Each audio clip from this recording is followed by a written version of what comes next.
Welcome to the Lead Gen Leaders Podcast, connecting you to the leading minds in home improvement to discuss all things marketing and leadership.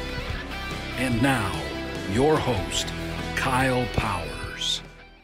Welcome to the Lead Gen Leaders Podcast. I am your host, Kyle Powers, and today's guest is going to bring some phenomenal information on making sure you can get and retain the right people on your team. He is an entrepreneur, a professional business speaker, and an executive consultant focused on all human decision. He works with organizations of all shapes and sizes and is also a licensee and consultant for the Cultural Index.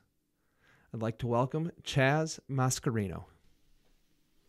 Hello, Chaz. Hello, how are you? I'm doing well, and yourself today? Great, thanks for having me. Yeah, I'm really intrigued to have you on the show today because you've kind of changed your business and really, from talking to you, kind of changed your life by utilizing some really effective tools in your business that you believe so much in that you actually started consulting and offering those tools out. And so could you maybe tell the listeners a little bit about you, the business that you're in, and kind of, the history of your businesses? Yeah, great. So I started my business when I was 19 years old. So one of those typical trying to pay for college stories. So scaled it from about 2 people, and we have over 120 people today. And we're in landscape architecture, contracting, and we do some general contracting work as well. And through my journey, I joined a group called Entrepreneur Organization, EO, and it was a great experience for me. And I'm still a member today. I'm moderator of my forum. But through that journey, there was different tools that I picked up. EOS was one of them. Culture Index was one of them. Sandler Sales Training was one of them. And I was implementing those into my business. And, they all were very significant for me. But I had a strategic move I had to make. I just found that I was miserable going to work every day. I didn't enjoy it. I woke up every day. I was not happy going there. And so I leaned into my forum and I said, listen, guys, I need to make a strategic move. I need to hire an integrator for my business. What do I do? Can you guys give me some experience shares around this? And they said, Chaz, why don't you talk to my advisor? And so I spoke to a couple of their advisors, and they were with Culture Index at the time. I kept hearing about the program, and so I'm like, fine, I'll bite. I was in enough pain where I just wanted some data, wanted someone to bounce some ideas off of. And so they're like, hey, give this survey to your leadership team, and you take it too. And I'm like, this silly survey, this 7-minute thing is going to tell you that much information, right? And they're like, yeah, just do it. So I finally did it. I sent it out to my leadership team, jumped on a phone call, and I was just blown away at the candor and the validity of what this human being was telling me on the other line of the phone, who's never met me before, had no idea about my team. And he helped push me to make a strategic move that I would never have made with my business, a person decision that I would never have made with my business. It was the right decision. And ultimately, it really transformed the way I worked in my business. I became a client. I started hiring some different people that I never would have hired. And it greatly improved not only the quality of my life, but my business. And so, long story short, after I did that, I fell in love with the data. I fell in love with the human analytics, and I decided I wanted to start helping other CEOs and other business owners and leadership teams. And that's kind of how I started my journey with Culture Index.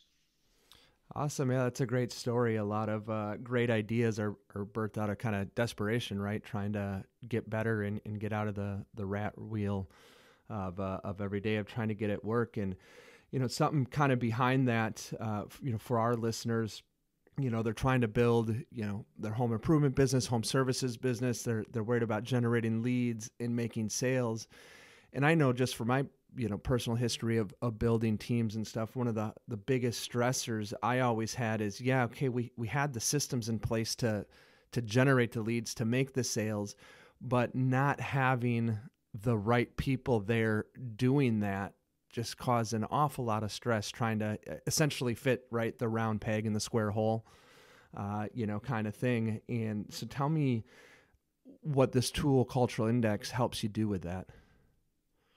Yeah, great question. And I mean, first of all, I mean, what we are and what we're not is, I think, really important. And so, like, what we do inside the Culture Index program is we study, interpret, and mobilize 7 work-related traits, and really in order to drive 3 outcomes for my CEOs, which is more revenue, more profit, and sustainable scalability. And so, we have 90% of our clients, over 90% of our ideal clients, stick with us every year because of our unique ability to mobilize extremely valid data into meaningful human objective decisions to drive companies. And so we're known for a few things in our industry. We're known for our validity, accuracy, and our bloody candor.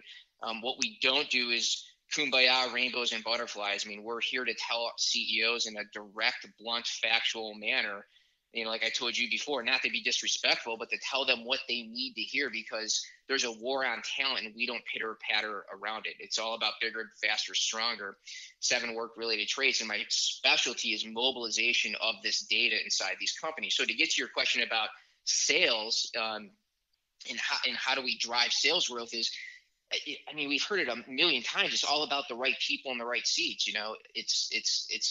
It truly is about that, and understanding what someone's strengths and weaknesses are before we put them into a position. And so I can go in a few different directions with this. Is that one, the reason why it was so impactful for me is because, one, I was miserable going to work every day, and I was modifying my behavior to be someone that I naturally wasn't at work. And so for me, if I could go into work and just focus on my strengths, hire people around me to pick up my weaknesses, it became a game changer for me. And I hear so many times where CEOs, I talk to them all the time, go, yeah, I'm really working on that. I'm really working on changing that. And when I'm starting to work with them, I don't want you to change that. I tell them, let's focus on what you're really good at, and let's build the team around you where you're weak at. And so when we go to the sales side of this, naturally, I asked the first question, is this an offensive or a defensive type sales role? And most of the time I get it's an offensive role. Okay, great. So we're looking for an offensive player that's going to be a hunter-gatherer, or are they going to be a farmer? What exactly are they going to be doing? And so what we do with the program is we build what ideal looks like on the front end.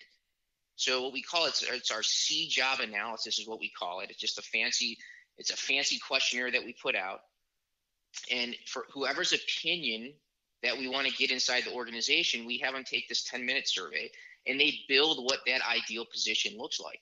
And so now we're taking the guesswork out of what it is on the front end. And so if we do go off to market for a position and we look internally and there's no one there for that sales role, and we go out to market, our software will stack rank the candidates from a 0% match to 100% match based on what that ideal is. And so we're taking that guesswork out of the equation on the front end. And not only, yeah, it absolutely makes a lot of sense. And when you kind of showed me in the demonstration the other day, when you pulled up that position, that you had built a profile for, and then showed me all the resumes that you had attached, and it ranked percentage wise at how well their profile fits, that job. I thought that was really cool. And in building out those positions, it's not just for sales or just for marketing, but you can build it out for production. You can build it out for finance. Any position, right? Yeah. And so great point. And let's drop it down. Like in my business, like a field technician might make $14 or $15 an hour, right? Our attrition rate there, about 5 years ago, we were over 38% in the field attrition. Okay. I mean, so what does that cost top line and bottom line when we're churning through like that? And so what we realized, if we just drop it even toward that technician level, so we have a construction foreman, enhancement foreman, a maintenance foreman. They're all 3 different profiles, what we look for. And so when we started hiring based on that and taking existing people on the team and just moving them into different roles, our attrition rate started dropping. Okay, we saved 38% over a 5-year period. It changed our attrition rate in the field, which dramatically changed our top line and bottom line just by getting the right people in the right seats from the beginning. And so, yes, to answer your question, you can take it from the bottom all the way up to the top. Yeah, that's great. And I know one of the biggest questions that I get, when I go to seminars, in different webinars and all these things is how to recruit talent, right? How do you find them? Where do you find them? And so we work a lot at Tony Hody, consulting on helping companies recruit and find that talent. And you're really kind of that next step after finding the people is making sure that you're essentially taking the guesswork out of it. Is this person a fit, to what you build that job out as?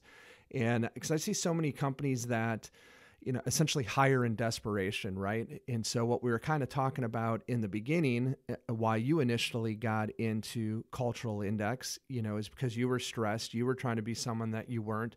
You didn't have the right people in the right areas. And so once someone learns how to recruit somebody, they still make a lot of hiring, decisions just based on essentially gut feel. And so you're really just kind of another tool that greatly opens up what that person can see and tell about that candidate to see if they would be a fit for that position or not. And so in our industry, a lot of people probably know what the DISC profile is. That's been around for a while, and I started seeing Cultural Index over the last few years get more widely known in our industry. Could you maybe talk about a little bit of the difference of the two and where Cultural Index may really exceed for the listeners? Yeah, great question. So, this isn't voodoo. It hasn't come out of nowhere. And, really back in the 1950s is when this testing industry really started. And that's when DISC was unveiled. It was truly the first 4-quadrant personality assessment of its time. And so a lot of the psychometrics systems that we see today came from the system of DISC. So we used it as well in our industry. In our company, we used it. And so here's how our hiring process used to look like using DISC is, we would go through the resume, the phone interview, the in-person interview, then another in-person interview, and we go through all of this, and then finally we would just eventually give them the DISC. And so at that point, what did we want the DISC to tell us is that it was the right fit, right? So then we spend, $40 or $50 on this assessment, and we want the results to come back, and we want us to tell us it's a good result. So our founder, Gary Wallstrom, he thought that was kind of silly.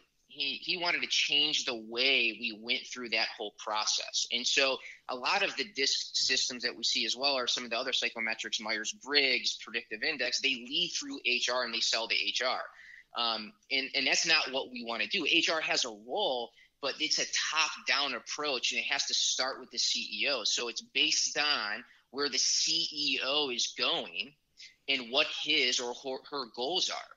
So the other thing is most assessments are charged per test. So if we're going to charge per test or per survey, at what point are you going to use it, right? Like I just gave you that example. We were using it at the end of the process. So with Culture Index, we want it to be unlimited. That's what Gary Wallstrom's idea was, is for it to be completely unlimited and to test every single human being that touches your business. And so there's no meter to it. So if we're going out to market for a position, we're not starting with the resume first. We're changing the paradigm of how we're going out to market. So we start with the survey first, and we use that C-job analysis to first see if they are naturally a statistical fit per mathematics and data for that position. And if that's a hit, then we go to the resume, and then we go through the rest of our process. Now, we can't see if someone is abnormal or crazy. We can't see that in the data. So you still have to interview. You still have to go through that process. And the other interesting thing about DISC, and have you ever taken a DISC before? I have, yes. So have I. And I don't know if you've ever got to some of those questions. You're like, well, that's not really me. And I don't know if that's really me. So I think I'm going to go with this. So it's forced choice testing. And so for us to get to the validity we got to, Dr. Jenga and Gary Washington, they got to 0.91 validity, which is the sharpest tool that I even know of today, is that we had to get away from forced choice testing. And so we have 174 adjectives. It's either you or it's not you. You either check it or you don't. And that's how we get to the statistical validity that we got to, is getting away from that. So any questions on how we do that? So ideally what you're saying is the cultural index to the disc should be more like them because they're not having to choose anything specifically. It just opens up to who they are and who they aren't, so to say. Well, it's not just that. I mean, the validity on disc, I mean, you know, the EOC wants 0.7 or higher validity to use for hiring or a firing tool. You know, disc is about 0.55 to 0.65. So it's not statistically good math. So I'll hear a lot of times people say, you know, they have a bad taste in their mouth with taking these personality surveys. It's because we're not really using clean data or clean math when we're going out to market. So if I give you the example and I say, hey, I'm a 60% sharpshooter, Kyle, how good of a sharpshooter am I? I don't know that I want you to take the shot. Right. Yeah. You know, I mean, so if I have the almost a 40% variance on what I'm about to shoot, that's not really a good shot. So when we increase the validity and we get up to a 0.9, the accuracy of what we're doing is so much sharper. I mean, we're giving them extremely crisp data with every single person or human decision that they're making. And so you should be skeptical. I mean, I was skeptical when I started using it as well. Yeah, absolutely. So you had mentioned kind of how you used to do a hiring process. What does your current hiring process look like in your business? So if we are going out to market, you know, we have, like I said, over 100 people. We check first to see if we have any diamonds in the rough. So, you know, based on this, we built out an org chart with the data. So we have the graphs of all of our human beings that work for us, and we know the data. So we've strategically built this team over the past several years based off mathematics and data. And so we know who we want to be grooming. But if it's a new client that's coming on board, I want them looking at their bench. That's where we're going to go first. So if we don't have anyone on the bench, then we're going to go out to market. And so if we're going to go out to market, as far as the process goes, is we build what that ideal position looks like. And then as we post this job and as people apply, every day we're filtering through, you hit a button and we're seeing how many statistical matches that we have for that position. And then they go through their interview process from there. And so when you put out a job ad on any board or wherever you're posting it, when someone goes to apply for that job, they have to take the CI, the Cultural Index survey, when they're applying? Yeah, so we have it in the link, and my clients, they have the link embedded in every single ad that they put up, or on their websites if they have their ads. Wherever they have their ad, the link is embedded in there. And so if I was trying to work for your company, I saw your ad, I would click on that, I would take the survey, along with sending my resume in. That goes to, you know, who does that go to in your organization? Do you allow like each of your managers to do the hiring for their division, or how does that look in your business? Yeah, great question. So yes, every person, every manager in their division has been trained in the program. They've been extensively trained. And so, yes, they have what their team looks like based off of Culture Index, and they're hiring towards that ideal. And so what do you generally see when you showed me the demonstration, you know, like there was some people that had applied that were, you know, over 90% match to, you know, the job that you had built out. Is there kind of a rule of thumb about how close of a match you want to be? Is there some human interpretation left up to that, or what is kind of that baseline, I guess? So my baseline is, you know, we usually set our filter about a 65 to 70% match, and we run it from there. And so, again, I can't see someone's moral compass in this. So they could be a 99% match, and it still could be the wrong fit. So there's three legs in this stool for us: is can they do the work? Do they want to do the work? and are they naturally hardwired to do the work?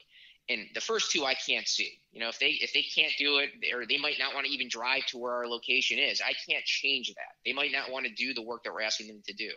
But statistically, we're making good bets with the data that we're using.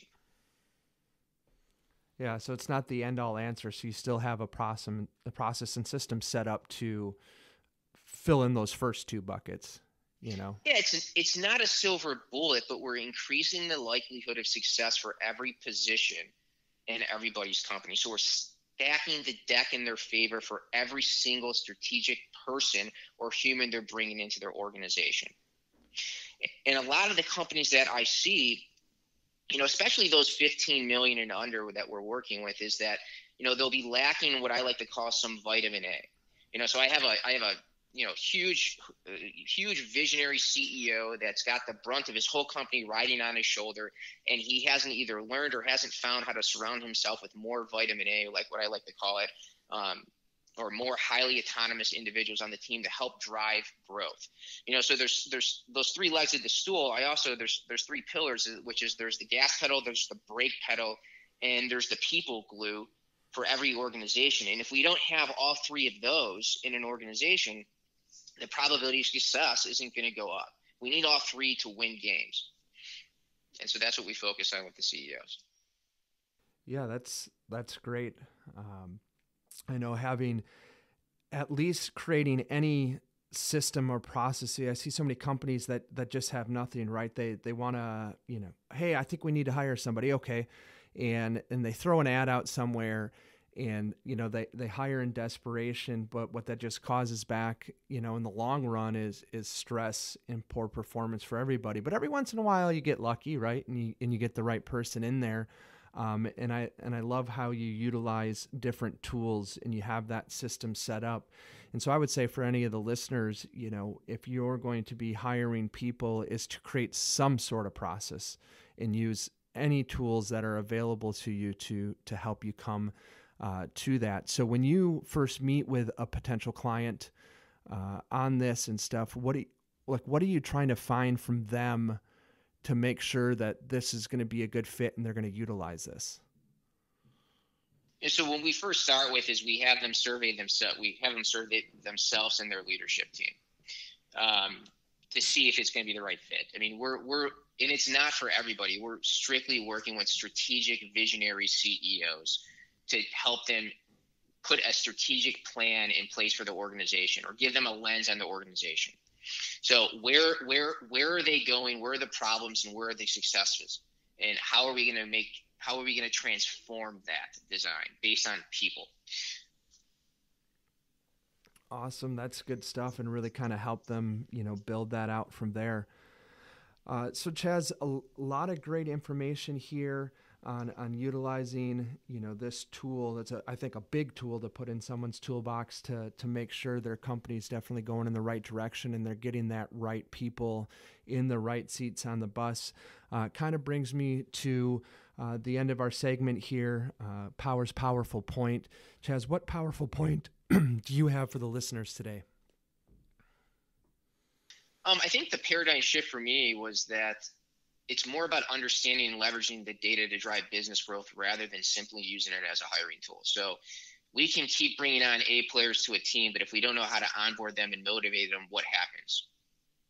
And so if we can learn how to communicate to our team and we can leverage our teams, and again, 90% of what we're doing is keeping the good talent, 10% hiring, the probability of your top and bottom line are significantly going to change. Yeah, that's great. I love that, because talking with a lot of different people in this industry, one of our biggest concerns is turnover, especially for some of the more entry-level positions. And if we can figure out how to keep the good people on our teams, and really bring down that turnover, like you talked about some of those entry-level positions, that can be a huge, huge game changer, for the listeners.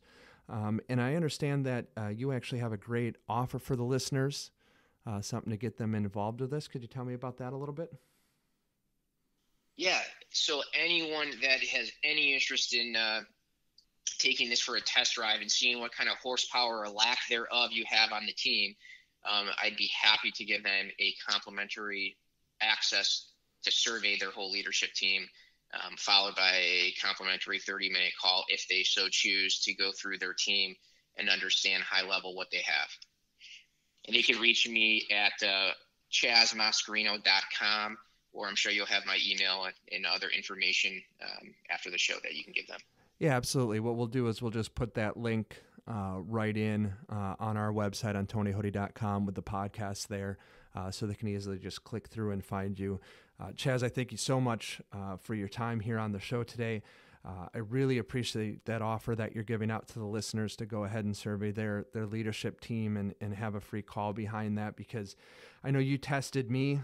I took the survey before we even started this whole journey at making this podcast, and you were pretty spot on about who I am and how I operate in work and how that pertains to the work that I'm doing right now. So I definitely think the listeners should take advantage of that.